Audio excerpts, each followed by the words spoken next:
1m57 et 22 ans, un petit bout de femme, mais surtout une petite reine du Jiu-Jitsu. À la tête de plusieurs classements mondiaux, Amal Al-Mjaid est une icône de la discipline.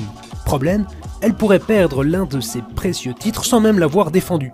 Ce week-end, des mondiaux ont lieu à Los Angeles et son coach, qui est aussi son beau-père, n'a pas reçu l'accès aux États-Unis. On avait été accueillis par l'ambassade des États-Unis qui nous avait dit que voilà, il nous octroierait un visa de longue durée 10 ans.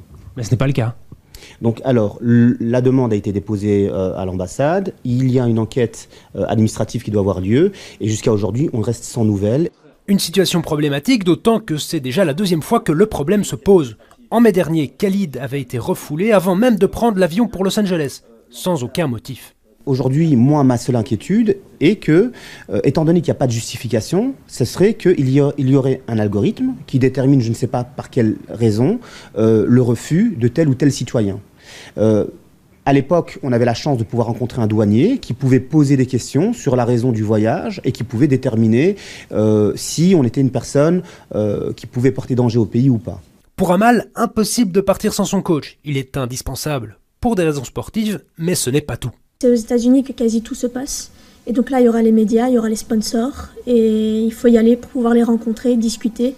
Et j'y aurai pas accès. Je n'irai pas à un endroit, quel que soit le pays, dans lequel il sera refusé. Pour moi, c'est impensable. Je trouve que c'est un manque de respect envers lui, qui m'a accompagné depuis que je suis très jeune.